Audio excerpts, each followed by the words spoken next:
was already kind of like addressing rape culture in my classes, mainly because in cinema communications, what often happens is when you ask people to think creatively about the kind of work that they want to do or the ways in which they perhaps want to express themselves, sometimes some things come out of the woodwork that you don't anticipate. And there was this kind of wave, I would say maybe like 5 or 6 years ago, where many people started wanting to talk more about sexual violence in a serious way. And because this was a topic that I was also interested in following and getting more kind of in-depth information about, I ended up kind of like encouraging this and accompanying a lot of students on creative projects related to rape culture. And what ended up happening is that I would end up collaborating with this other person, and who is Pat Romano, and this other person kind of like, we collaborated to do It Happens Here, which was, we recognized that perhaps students required's a weird word, but perhaps students like would find it useful to have a place to kind of share their experiences or share their voice related to something that perhaps has happened to them, like testimonials, etc. But also just kind of like talk about what they think a world could look like without sexual violence.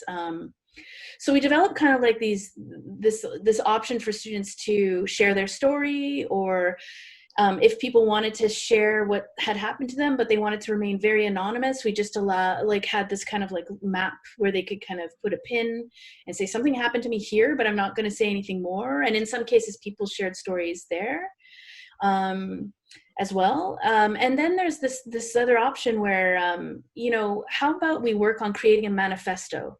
Like, how can we stop this kind of rape culture on campus? And so there were a few students who worked on that when we first started in 2016, who were very vocal, very politically minded, and they wanted to create this manifesto. They also were students from social services. So the social service department. So it was very interesting to see all of this kind of come about. And as we were doing that, we realized, like, wait, there's something going on here that is quite important. We thought we hosted a few kind of like anonymous readings where volunteers would read the stories that were placed on the website.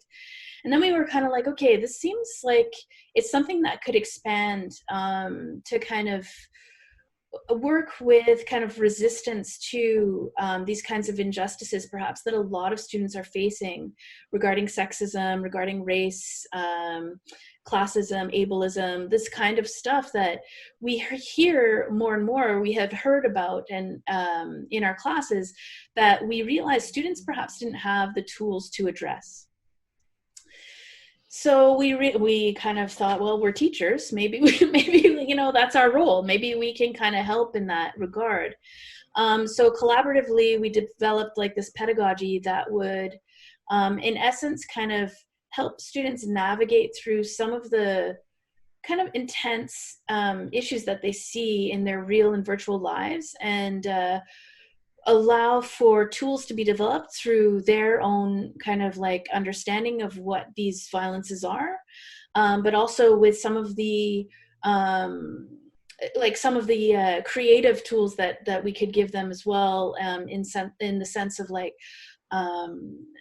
presenting ways that they could work with art that made it so that perhaps they didn't feel that they were at a loss or worthless or helpless in the face of a lot of these kinds of things.